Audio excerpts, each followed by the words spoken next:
All right, I'm going to go ahead and get started as we let people keep trickling in. Thanks so much for joining us this evening. It's wonderful to see you all.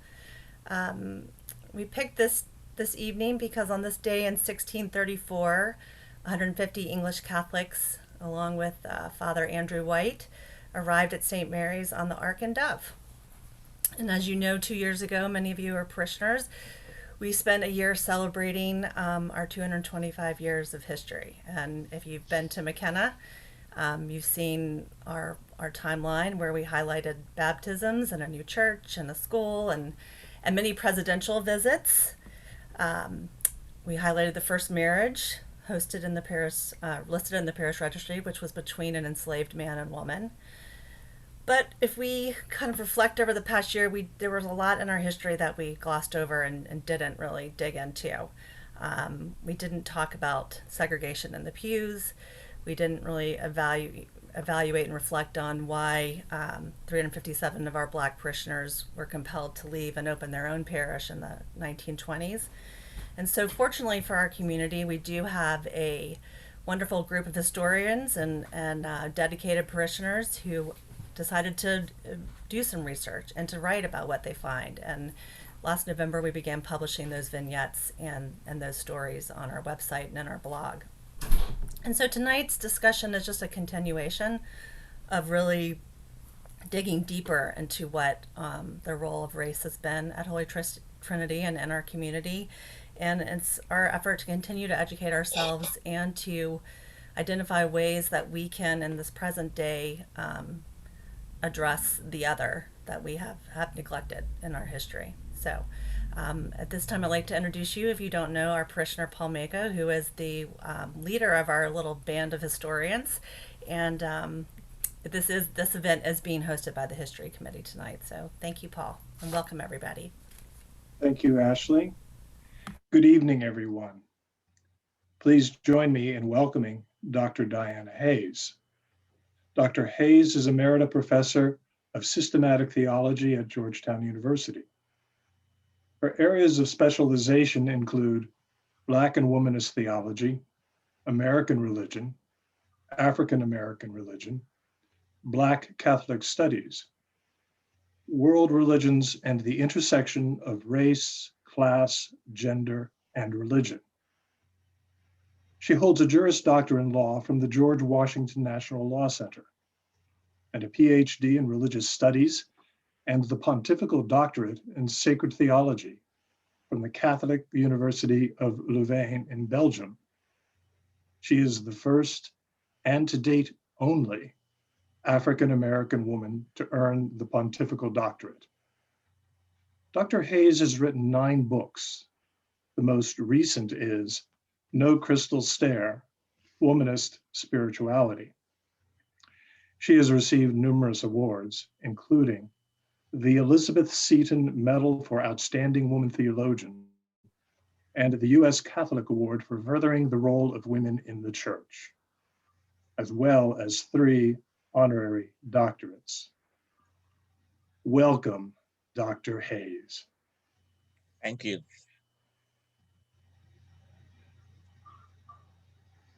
I'm still trying to find someone to become the second pontifical doctorate, but not doing too well at it. Keep trying to send students over there and they just won't go. No sense of daring, I guess, nowadays.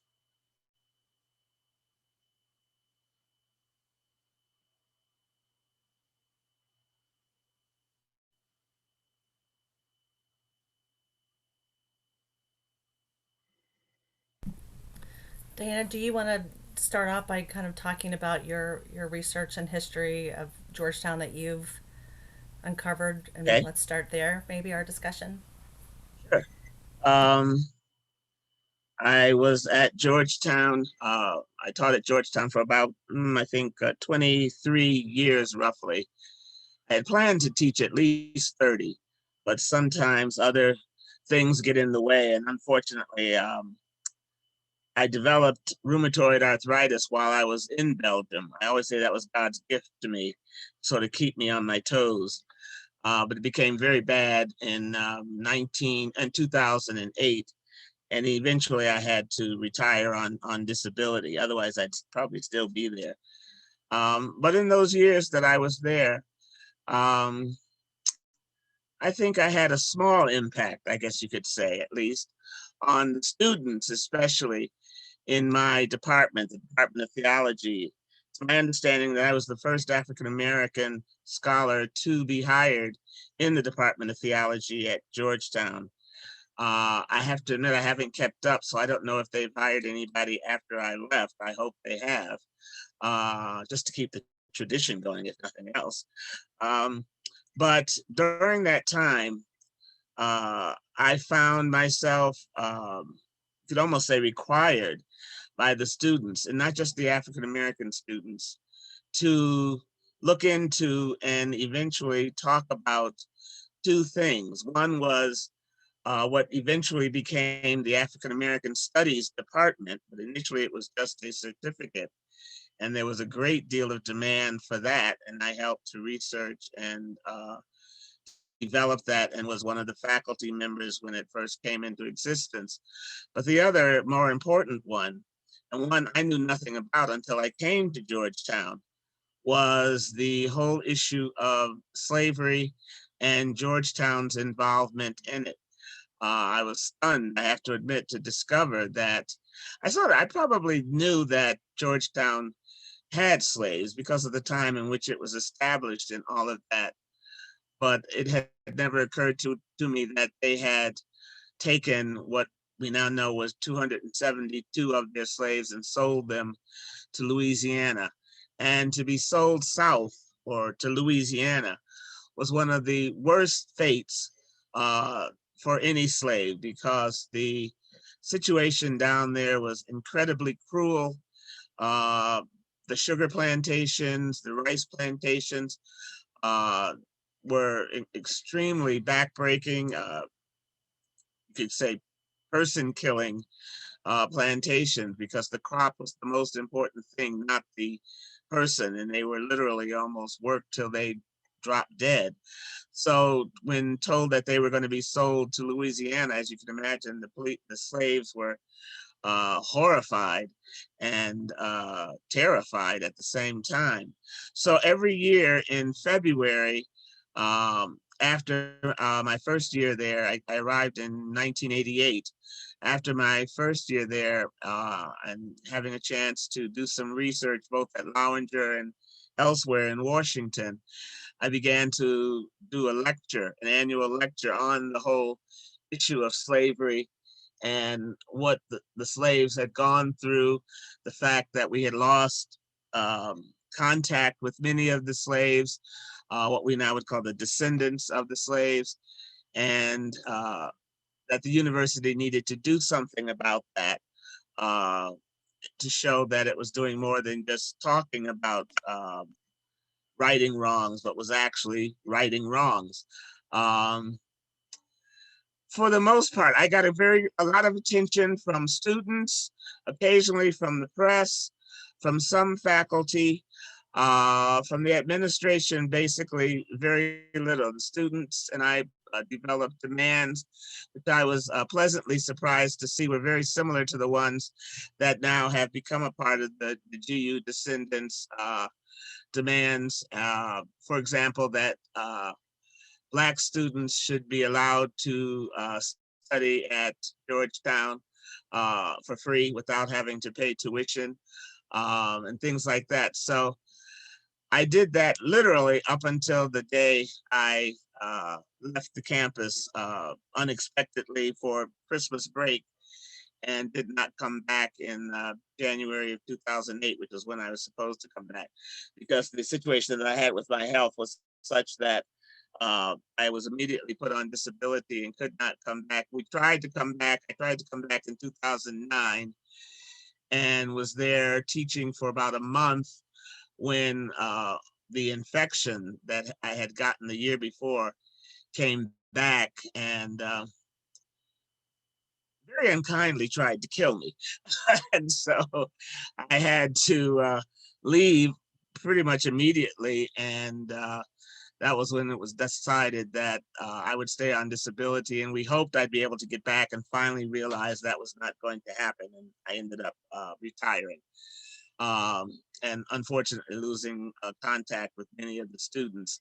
So I was very gratified to see when all of this started coming out in 2015, and so about the GU 272 and the changes that Georgetown was planning to make, the renaming of buildings and things like that, because I really did feel, and I still do today, that they did owe something to these, not just the 272, because we have to remember there were also those who were not sold, who remained with the Jesuits, either at the college in Maryland or probably at Holy Trinity, working as slaves and having to situate themselves with the loss of their friends, family members, on and on. So I think that what Georgetown is doing now is very good. There's a lot more that can be done, that needs to be done. But for me, I think it's a step in the right direction. I would have liked to have been asked to participate, but I did write to them, I think once, and just let them know I was around, but didn't get any word back. So I guess they forgot about me, sadly. But this is part of what I teach as a professional theologian. When I got to Georgetown, I was pretty much required initially to teach the introductory freshman courses, which everyone has to teach. This was called The Problem of God, which I think is an interesting title, and which the students find puzzling at times.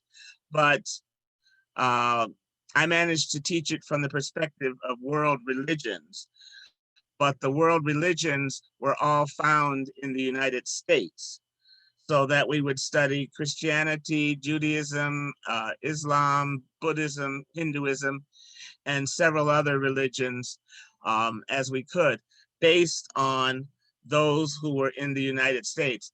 And one of the delights that I found, of course, was that in my own classroom, quite often, I had representatives of every single one of those religions, and some that I had not even really thought about, and was delighted to find were there. For example, I just forgot the name of it, but I had the fire religion that's found in what used to be called Persia and is now Iran, a student who actually was a member of that religion, which I had assumed was no longer even in practice, and I've discovered it's a huge practice. So this was a way for me to, you could say, mix my students, help them to see that the United States is not simply a Christian white nation, but has people from all over the world. And as we see today, people still continuing to come from all over the world. So what does that mean to us, living and working with them? And I found that course, all of my courses I discovered were very popular. So that was a popular course. And then as time went on, I was able to teach electives as opposed to just the problem of God, and taught initially intro to American liberation theologies, which was the topic of my dissertation, looking at the possibility for a liberating theology in the United States, and did a comparative study of what I would call white liberation theology, even more succinctly, white male liberation theology, Hispanic theology, Native American, African American, and feminist womanist theologies, and compared them. So that was a very popular course because the students at the end would write their papers based on what they thought the conclusion should be. Is it possible for the United States to have a liberating theology? Interestingly enough, even to the last day I taught it, there was sort of an even division of those who would vehemently fear that there was no way we could have such a theology. And there were others who felt no, we absolutely had to have such a theology in order to free all of us, you could say, from the restrictions that we had in our lives. So that was a popular course. I also taught Black liberation theology, womanist liberation theology, and spirituality. And then I began to do seminar courses. One was called Religion and Violence, which I started teaching because of the growing increase in violence attached to religion that was taking place around the world and in the US. For example, Timothy McVeigh with the Oklahoma bombings at the time.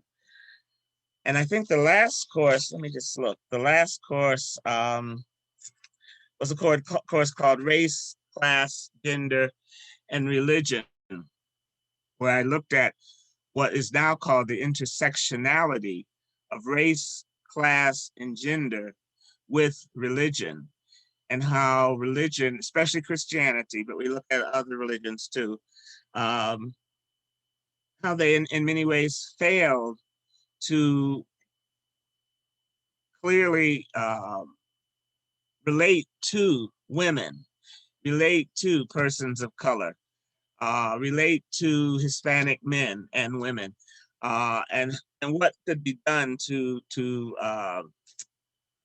try and make the religious face of the United States. I guess you could say, one, that it was not just a Christian face, and two, that the religions that were in the United States were still struggling to present themselves in ways that would appeal to people across all of these racial, gender, sexual lines. So these were all very popular courses. It was gratifying, but also exhausting to a certain extent, because usually the first day of class, I sort of almost dreaded walking into my classroom, because I'd walk in knowing that I already had about 40 students registered and another 10 on a waiting list.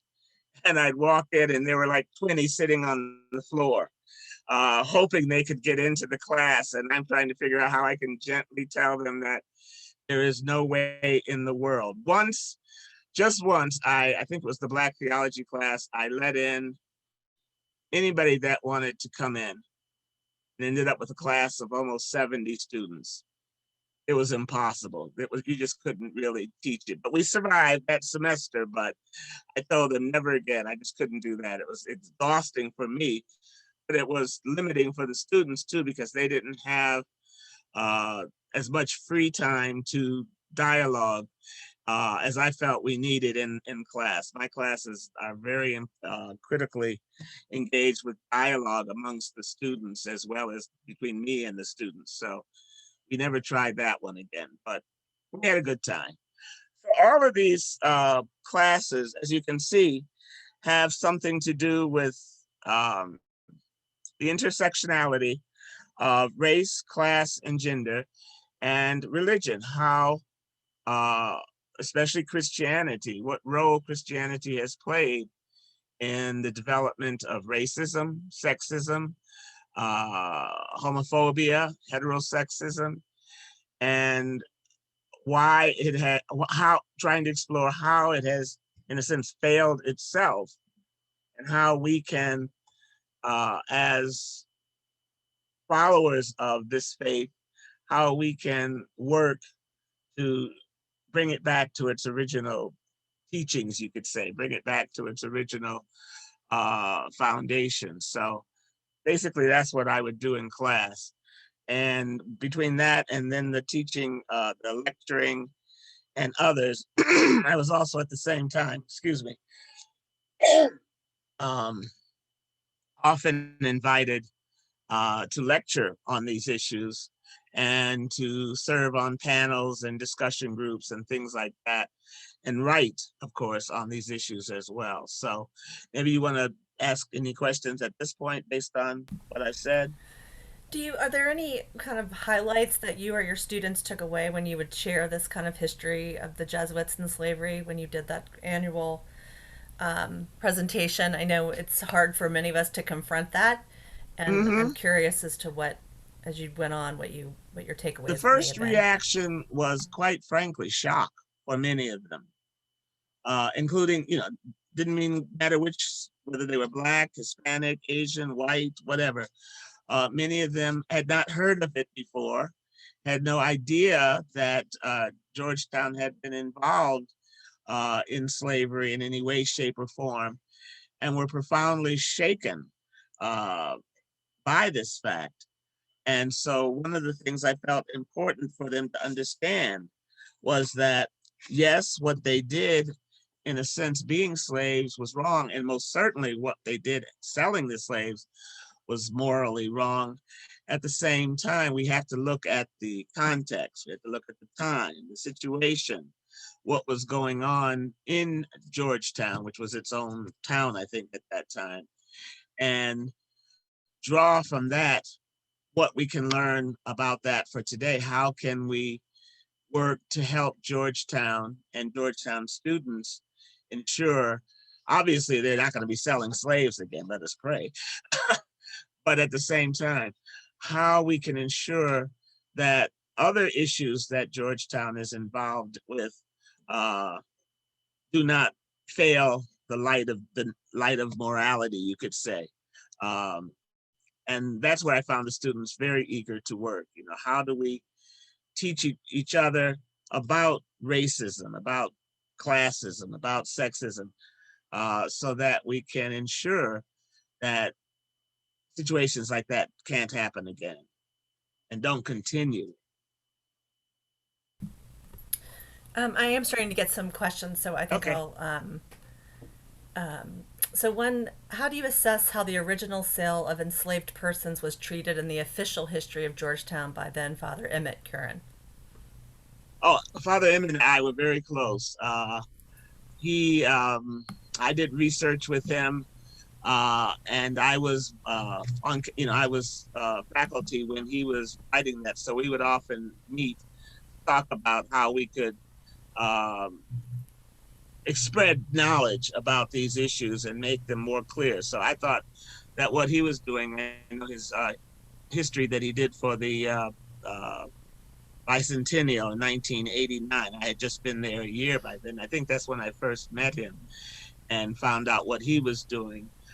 So we worked together over the years in terms of trying to bring more of this knowledge out, because I don't know whether it was deliberately so or perhaps partially so or what, but even for the faculty and others, a lot of this was not known. It was just sort of, tucked neatly away underground, and nobody really spoke of it. Because I remember my own shock when Emmett suggested I go to the library and look at the archives. And I did, and I read, for example, the letter of, I don't remember his name, but brother someone, a Jesuit, who had gone to Louisiana to see how their people were doing. And I remember immediately sort of bristling at his words, their people, so they're not your people anymore. You just sold all of them to Louisiana. How can they be your people? But what he was talking about was what many apparently Jesuits at that time felt was a sort of a paternalistic interest in the slaves, and they were very concerned about the fact that they had been sold. But unfortunately, more of them were more concerned about the debt that Georgetown was in. So, but reading his documents and realizing, oh my God, this really did happen. And it happened here at Georgetown was very shocking to me. I just couldn't believe it. This was the first time I had really become personally engaged, I guess you could say, with a situation like that. And it fostered in me a desire to continue digging and continue looking for more material to back up on this thing. For example, I worked with the Office of Black Catholics for the Archdiocese, Jackie Wilson, who sadly just passed away this year. And one of the things we did with Neville Waters, who is a former, I think he's a descendant of one of the uh, Holy Trinity parishioners, the Waters family, to ask the Maryland province, the provincial of the Maryland province, to make an apology, public apology to African Americans regarding Georgetown's role in the sale and other issues that had taken place. And we did this stating also that one of the reasons was that Saint Pope John Paul II had just issued, a Vatican apology for the whole institution of slavery as promoted by the Catholic Church. So we felt, well, this would be an apt time for the Jesuits to do so, and received a very nice letter after many discussions and talks by mail. Received a very nice and, in my opinion, inadequate letter that stated that they really did not think this was the appropriate time, and cut off the dialogue. So I remember thinking to myself, well, obviously they still have not learned from their situation and what happened, that they can just say it's not the appropriate time. Why was it not the appropriate time? When would be an appropriate time? What criteria did you need to have for it to be an appropriate time? So Another question we have is, what, if anything, from what you studied, coming from a womanist perspective, did you learn or come to know about the different experiences of women during slavery and segregation in Georgetown? That's something I'm still exploring, because historically the experiences of women, especially Black women, have been literally ignored. Women were not written about, talked about, thought about. And so trying to find out more information in terms of, we know the numbers of women, we know the numbers of female children, pretty much, I think, that was sold, but we don't know that much about, well, what happened to them when they got to Louisiana. We know that despite the promises or the conditions made in the contract that said they were supposed to have access to Catholic churches and things like that, many of them were promptly sold again to other non-Catholic salespeople, and their families quite often were split up completely. So a daughter would be sent here, a son here, and the mother there, and the father over there. So that was an incredible thing to discover. But even if they were kept intact as a family, how were the women treated? How were they able to continue to go to church? Were they able to continue to go to church? What kind of roles did they play? And sadly, this was why I was saying earlier that being sold south to Louisiana was considered one of the worst things that could happen to a slave, because the women quite often were put in the fields to work, especially the sugarcane fields, to work right along with the men.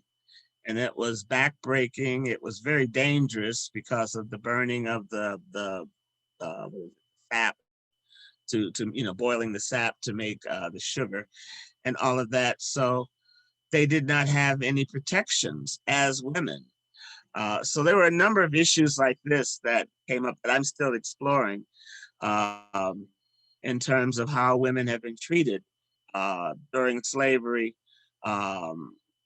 and the differences between, if any, between how women who were Protestant were treated as opposed to how women who were Catholic were treated. Can you describe the Jesuit plantation system in Maryland and how that led to what the Jesuits using slaves in Georgetown? Do you have any that's one of the questions. I have to admit, I have not done much research on the plantation system.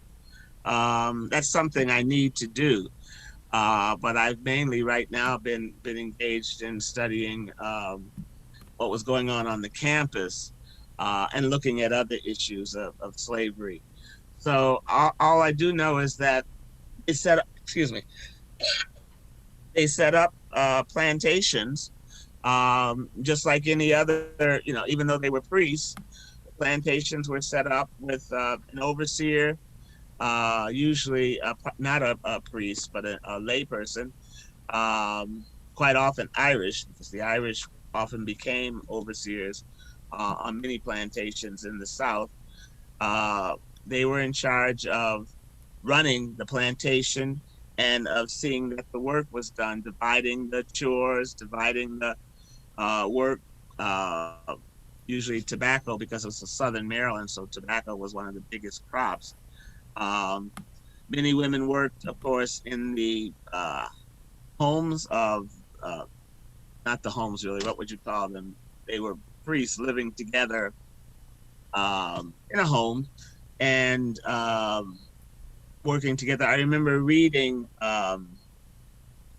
in some material that I had found a woman talking about how she had grown up as a child in the household of Father someone, I can't remember his last name, and how upset they were as a family when, despite all their long years serving these priests in this house, they were, as she put it, just picked up and dumped on a ship and sent off to Louisiana, just like everyone else. When they thought they had, I guess, some sort of camaraderie with them that would save them. Apparently nothing saved any of them. Beyond the journal entry that you referenced earlier, was there any evidence of Jesuits at Georgetown or at Holy Trinity feeling that the decision to hold slaves or the sale of slaves to Louisiana was morally unconscionable? Morally unconscionable? No. No. I'm sorry, but no. There were you could find writings of some who were saying they really didn't think it was proper for them to sell the slaves, that if anything they should let them go, or just free them and let them work, especially when from Rome it was being said also that you should just let them go and hire them to work, because in what they had discovered was that in many ways it was cheaper to let the slaves go free and then just hire them as cheap manual labor, rather than trying to keep them as enslaved or to send them somewhere else. But those at the top of the, I guess, the Maryland province then, or I'm not sure what it was called then, uh, were determined to sell them and get the money, because they desperately needed the money. Because I think it was, I can't remember his name, but the priest who was president at the time was also, I think, pastor at Holy Trinity. And he had incurred debts. How, I don't know what he did, what he was building. And they had to get that money in order to be able to resolve those debts. Juliana has left a question. She writes, as a black Catholic from St. Mary's County going back generations, we were sick to find out Jesuits had enslaved to Louisiana. We were Mm-hmm. giving the Catholic Church a pass with segregation in the church during my parents' generations. Do you think it is time for the Catholic Church to own what they have done to blacks? Long past time. It should have been done years ago, decades ago. I mean, we're in the 21st century now. Slavery has been condemned. Slavery is over, allegedly, in the United States, but the after effects of that slavery still exist. I remember when I first came to Washington and was working with Jackie Wilson as a student. I was working on my the first couple of years of my doctorate at Catholic University, and she took me down to Southern Maryland to meet with parishioners and to talk with them about what her department was doing. And I remember seeing blacks in the fields um, doing whatever it is they do with tobacco. I don't know, how you do it, but I remember they were sitting on the back of something that was being pulled by a horse, and I was just stunned. Uh, because to me, it looked like nothing had changed. Not a thing had changed. And then we went to the parish church, um, and I think we went to mass, and I was again surprised to see that the parishioners segregated themselves. Black sat on one side of the church and white sat on the other. And I remember Jackie trying to calm me down because I was quite upset. I just couldn't believe I was seeing this. And this was, when was I there? 1980, 1981. And she was saying, I know, they have changed. She said, things have changed, not as much as they need to, but things are changing. And that's what we're doing. Because I worked for her as a volunteer the entire time, the 5 years that I was at Catholic U. And we did a lot of work in St. Mary's County, just trying to bring the parishioners together, because quite often they just kept separate from each other. Blacks did not associate with the white parishioners and vice versa. Or if they did, they still had segregation. And we would go down and do workshops on racism and hold not so much hearings, but inquiries, maybe you could say, give them a chance to talk to each other. And it was just very interesting. Just to give you an example of something that opened my eyes, we were doing this, of course, to give Black parishioners the opportunity to speak up about the hurts that had been done to them. And we discovered, however, that it was even deeper than that, because there were two old men there who were white, who were Irish American. And they talked about how they were treated in this parish. And apparently, because they were Irish or something, I'm not exactly clear. I can't remember that much anymore. Getting old, I guess. But they talked about things that happened to them because they were poor and were seen as inferior to other better or more well-off whites in the parish. So I remember thinking to myself, my God, it's not only, you know, a simple segregation, it's a double and a triple segregation. And how do you work with this? So we spent a long time, I remember that day, just hopefully helping them by sharing stories of their hurt and of the Blacks' hurt, and how do we get over that?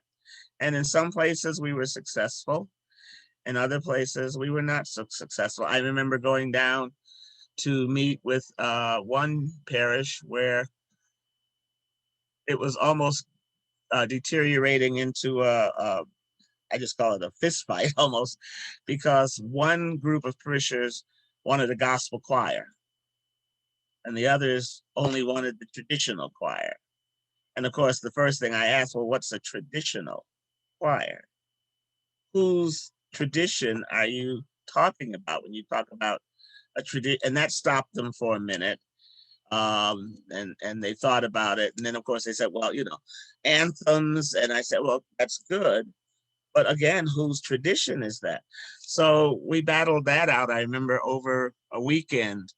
And we did end up with a gospel choir. We ended up with both choirs singing at different masses, because they had, I think, 3 different masses. So one mass became the gospel mass and like that. And I also got them to change the name of the traditional choir to something else. I don't remember what it was, but not the traditional choir, because that, just saying that, you know, creates tension right there. That a lot of parishioners, I've gone all over the country doing that. I've been called in to simply to, you know, well, we think that, you know, we should be able to have this kind of music, well, but we only want this kind of music, or we only want this. Okay, and we sit and just talk about it and agree to disagree even, but to try and find a place where all of this can fit so that everyone can be happy. Obviously, you can't have 15 masses with 3 people at each one, you know. So, but how do we learn to talk to each other in civil ways so that we can share. I said, you might discover you like gospel music. And I know many of those who like gospel music also like the so-called traditional anthems and, and songs. So how can we maybe mix this up if we don't have enough people to have several different choirs? Could we maybe one Sunday a month sing this style? Another Sunday think, oh, we hadn't thought about that. Well, that might be. And so that at least let the wars slow down, calm down a little bit. But it was difficult. Just on a side note, in the 20s, in the the 20s of 2000, 2010, before I got ill, and in the late 90s, I was often asked to go to parishes just to show you some of the difficulties where you had an all Black parish, but the bishop brought in an African priest and did not realize that bringing in the priest without even talking to the parishioners, letting them decide, how this person was to come in, because all Black people aren't the same. And definitely all African people are not the same. So you'd have unholy war going on in parishes because of this sort of lack of understanding on the part of the hierarchy, how you deal with that. So what does change look like? I mean, it's the slow change. I think of that. You were part of our fall series, our Women Mm-hmm. Whose Day, and this past winter we did Women Who Advance Justice, and we kicked it off with a reflection on Sister Thea Bowman, and we Mm, were all struck when we showed her presentation to the USCCB. Um, yes. how little has changed. Not a How lot has little has changed. So changed. what does real change look like to you? Well, it's still hard to find, but well, let's see. I was asked to come to trying to think what the diocese was, but it was in California. And they were having one of these heated discussions about worship, how they wanted to worship, the style, the manner, the music, all of that. The is it all right to jump up and yell amen? Some were horrified by it, others thought it was great. So how could we do this? How could we include, because it was a very diverse diocese. I can't remember, maybe it was Orange County, but anyway, it was a diocese that had a lot of diversity, but there was no one Black parish, Hispanic parish, white parish like that. Like you see, in Washington, you've got parishes for everybody pretty much. Not that that solves the problem, but so we were trying to work out how could they come together and make it practical so that everyone could perhaps experience these different styles of worship, but uh, it would not take over an entire parish because there just weren't enough people to support it. And what we finally agreed on was that, and this takes work. Every I think how many, I remember how many parishes there were, but they would go they would designate one parish that week would do a gospel tradition. Another one would do the Hispanic tradition. And I remember they had the big, those fat guitars that they use in the mariachi. That's what it was, mariachi mass.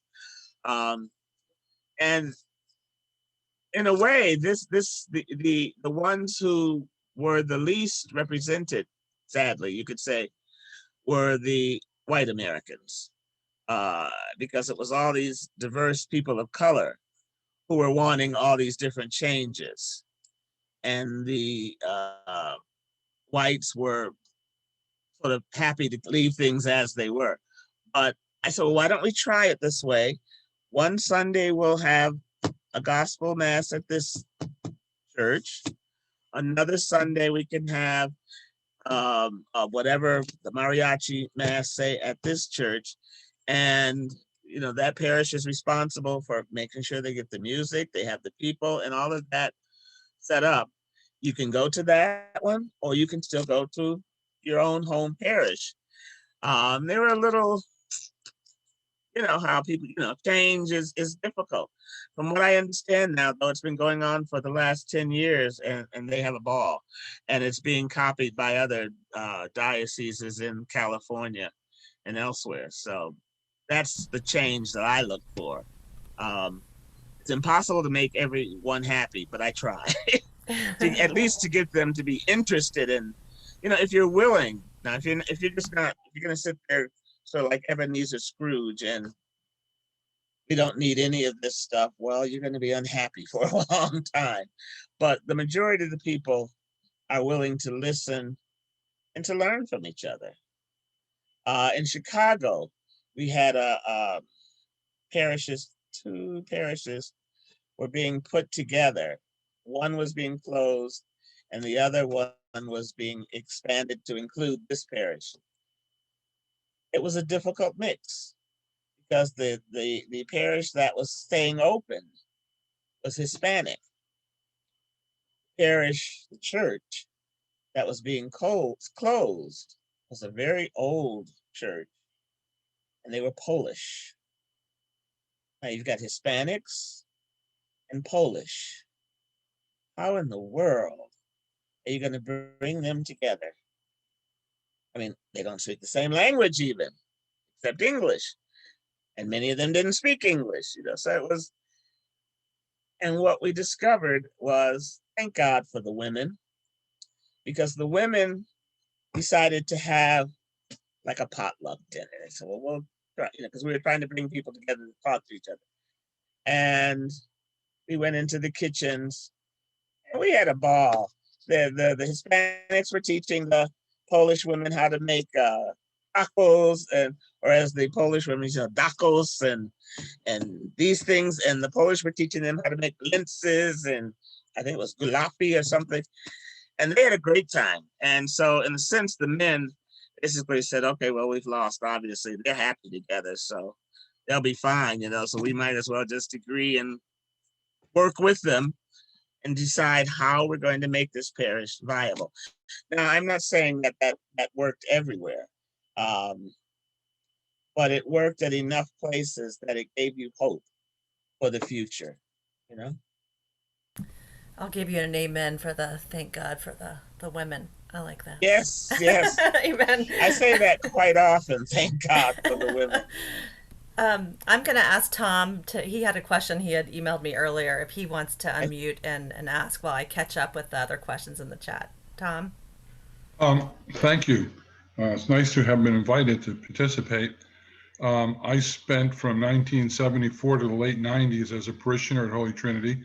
My wife and I were married there, and my daughter was christened there, and she attended the grade school.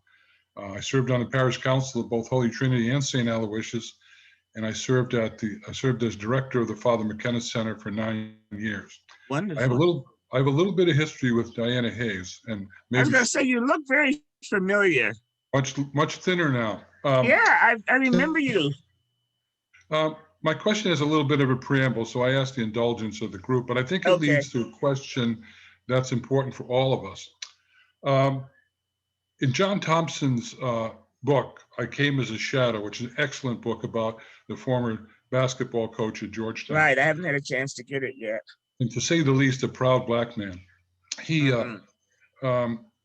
spent the last couple of pages of his book talking about Jesuit slaveholding and how that whole history defined the struggle of he and other Black people for dignity. I met a man named Ed Beckett, S.J., in November of I met him in about 2001 when he came to Mhm. work at the Mckenna Center. And he had written a pamphlet or sort of a piece for the Institute of Jesuit Spirituality. Mhm. And it was entitled Listening to Our History. Mm. And out of that, reading that and reflecting on it, came a discussion with the Jesuits and the Society of Jesus about what to do about the exploration, all of which we've now learned a lot about because of thanks to the New York Times. Mhm. It was all there in 1996. So a small group of us, including Dr. Hayes, went to discuss this with the society. We also discussed it with the director of Office of Black Catholics, and she said it Mhm. was a good day when two white guys showed up to talk about slavery.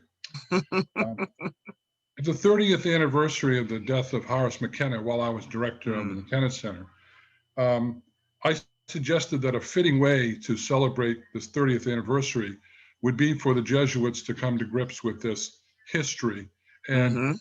call it Mhm. an apology, whatever. It Whatever. didn't. Right. It wasn't well received. No. Matter of fact, one of the priests who headed up So Others Might Eat told me that if he was my boss, he would fire me on the spot for bringing up the topic. Really. Um, Wow. there was a meeting at Gonzaga about Cristo Rey schools with Father Tim Brown. I raised this question about Mhm. this history. It again was met with some silence. I talked to the late Father Clem Petrick, and he informed me that it was that there were people who were sympathetic to my point of view and others Mhm. within the society. Another person sympathetic was Father Charlie Curry, who was Mhm. became a very close friend of mine, as was Father Dean Brackley in El Salvador, and I consider those my closest Jesuit friends. I discussed it with Jim Storms when he was provincial of the Maryland province. Mhm. Was told that this work by Ed Beckett was assigned to the society as a Lenten reflection. Mm. Unfortunately, during that time, the sexual abuse scandal in the church, which to some degree touched Mhm. on the Jesuits, put this on the back burner and it Right. never came up again. So then we get to 2015 and the publication of an article in the New York Times, Right. which talked about some of the work that was being done with Jack DeGioia and students at Georgetown. Mhm. Now, if I say something critical about the Jesuits, I want you to understand that I have some Jesuit exposure. I've been ruined by them a number of times, and I don't bear them any animus Oh whatsoever. no. No. No. But No. um, Neither do I. my fundamental question here, and I must say I was happy to see Bob Stump and my dear friend Tom Hughes, a fellow Rhode Islander, and my lovely sister-in-law Melanie Wheeler on the call. But my fundamental question at the end of all that is basically what took you so long? Mhm. And you had 1996 to 2015 was 19 years. Mhm. It wasn't like it was a secret. I No. mean, Ed Beckett's I work know. was, I've been talking about it for years, and others had been talking about it. Ed Beckett's research for his article was from Georgetown Library. Right. I mean, it's all They there. have all the material there in the archives. All I can say is what touches on all of us. The question is, how do individuals and institutions and churches and parishes come to grips with guilt of Mhm. this kind of stuff? Mhm. And I can speculate on it. Um, and I don't know the answer to that. It's bothered Mhm. me for a long time. Mhm. And maybe some other people on the call can help me. Yeah. Well, Um, do you know, this is just a small thing that I think of, but I think one of the reasons why, not that it became easier, but that it simply came out now, was because we have a lay president. He's not a Jesuit. Jack DeGioia has been, I mean, you'd think he was a Jesuit. He practically lived with them his entire life. I can remember when I first met him when he was on the campus, he was still working on his doctorate, I think in history. And I remember thinking he's being groomed for something, but I wasn't sure what. Now I see it was the presidency. And it's much easier for him, in a sense, to bring this all out, to open it up and to admit it, because in a sense, it doesn't affect him. He wasn't involved. He is not a Jesuit. You see what I'm saying? And I know that sounds sort of cynical, but I have to admit that was when I first started hearing about it coming out. I said, that's because Jack's there. As long as a Jesuit was in office, they weren't going to do it. But now that Jack's there, sort of like that open the lid on it or something. But that's my own speculation. I may be entirely wrong, but I think it's as good as any other answer. The other problem, of course, is that with the sexual abuse thing, too often the slavery, sexism, all of that is being pushed back again because this is seen as more important. And the difficulty is trying to help them to understand that all of this is important. You can't just talk about one. That's why we talk about intersectionality, which is a word recently coined, because we used to talk about, well, that race, class, gender, all of it fit together. And you can't talk about one without talking about the others. And then this person, whose name I've forgotten, but she coined, Patricia Collins, she coined the term intersectionality because they do fit together. When I talk about racism, I discovered that I have to also talk about sexism, classism, because they all are part of the same mess, if you want to put it that way. And you can't just say, well, no, we're only going to talk about racism. No, you can't do that. Well, let me just say, and turn to others soon, that Jack DeGioia gets very high marks from John Thompson. And also, I wonder what went through people's minds for 19 years. And all I can think about is that it's like the stages of grief. Part of that is denial. And so I think there was a lot of denial. Also a lot of fear, fear of the request for reparations. Yes. I'll just shut up after this, but and that's true. I mean, that's what we're dealing with now. And you can see the difficulties. The student body voted for I think it was $26.72 or something like that. No, $27.20 fee to be included in the student fee to build up a fund for reparations.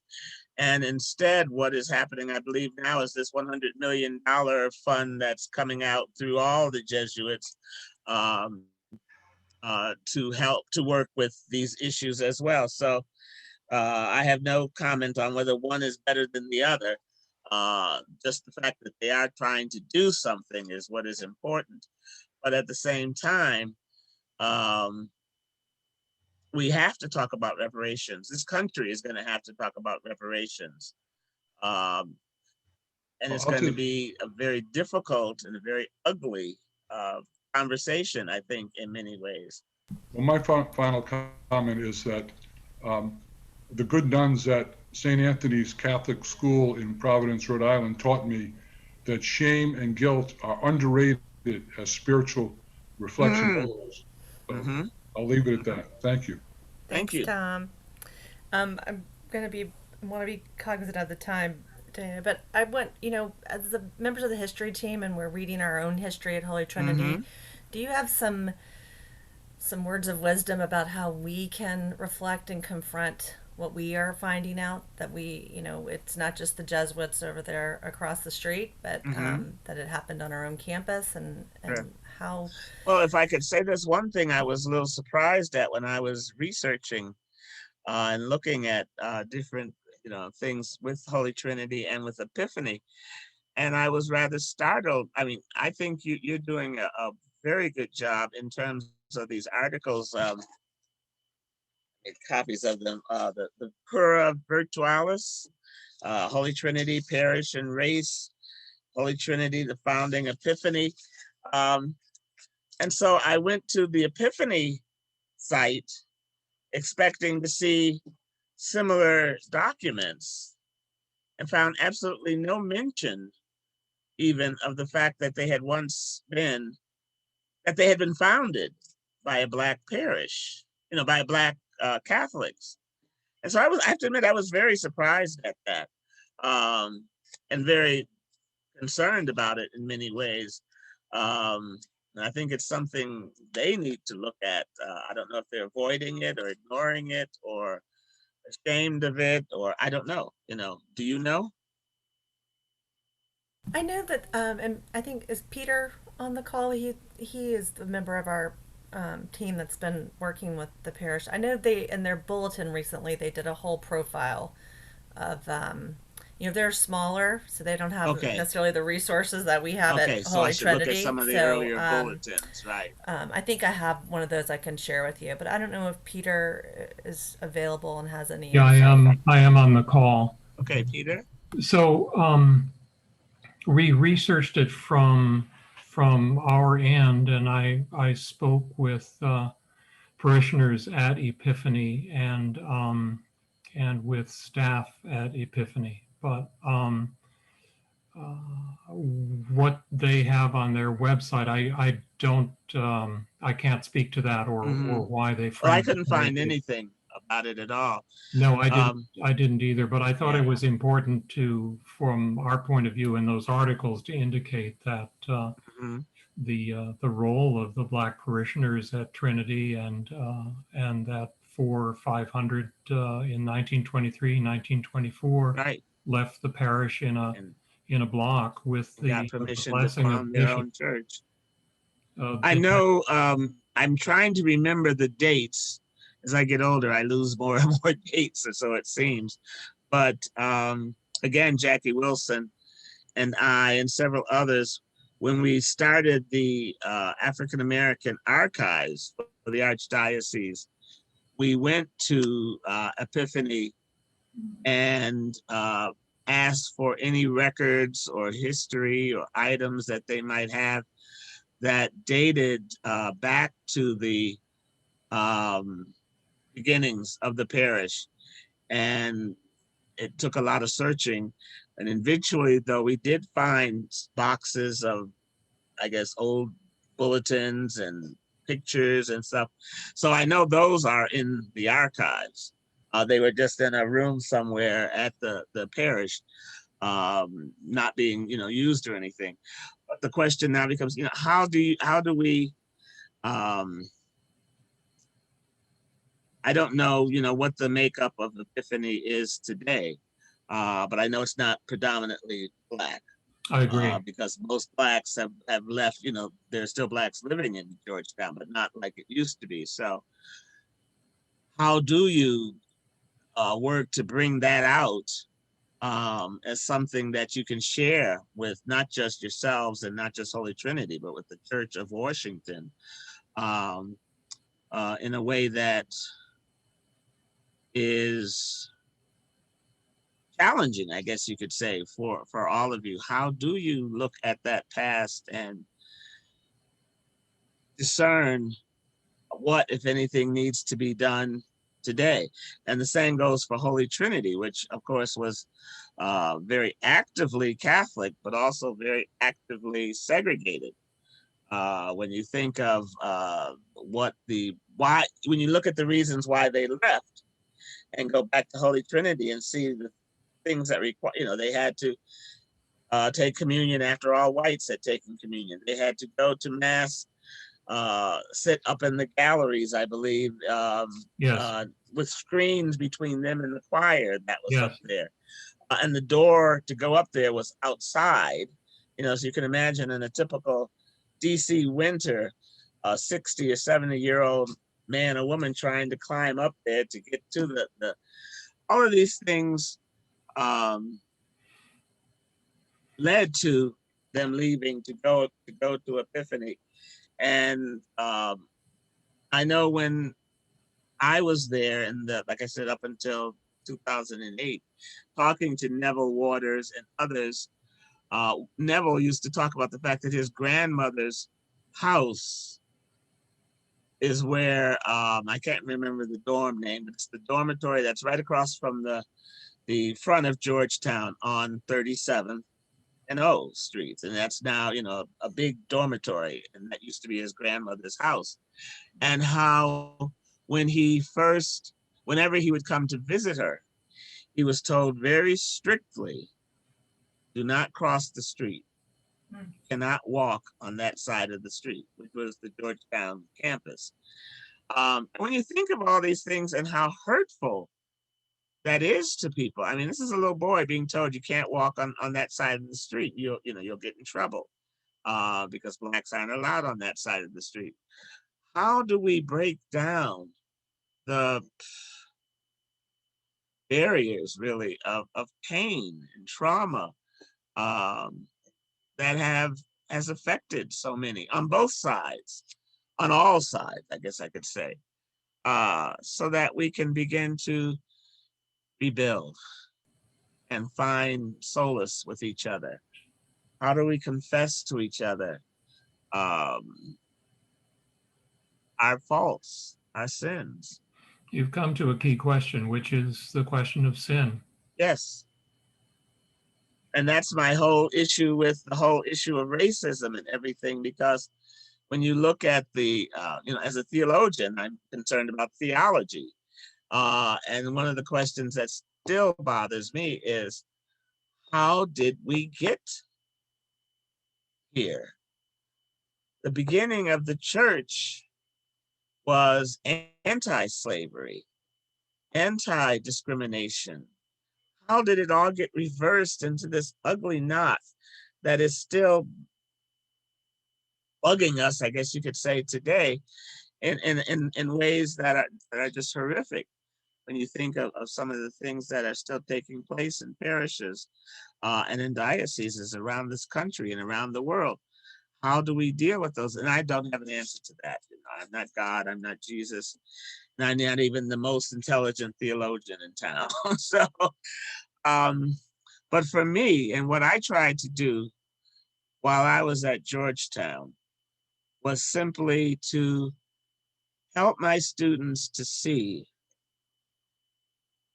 that we truly are, like Pope Francis says today, who I deeply love for what he's trying to do, is that we are truly brothers and sisters.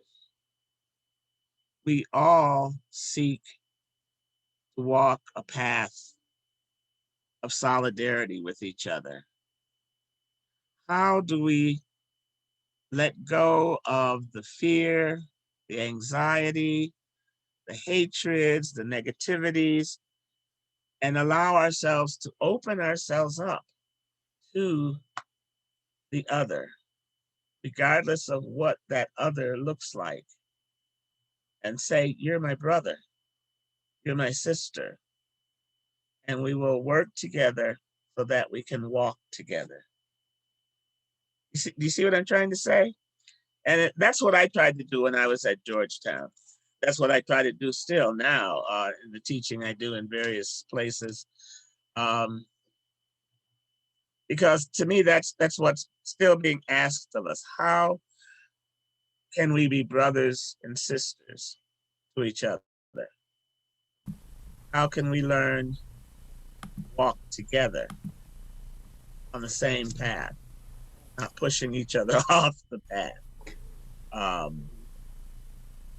And it's something we're working on. We're still working on. I just finished reading just yesterday Pope Francis's new book called Let Us Dream. And he's talking about this whole period, the lockdown, he calls it, with COVID and all of that, and what we're being called to do in the midst of this climate, this pandemic that we're going through. And he talks about Cardinal Cardine's image of see, judge, act. So how do we see what is going on? Judge, he uses choose, the good in it, and then act to help bring about that good. And so that's what my mind's been working on for the past couple of days while I was reading that and preparing for this. It's a lot of work. It's a lot of work, but it's the kind of work that we have to do if we truly are the Christians we say we are.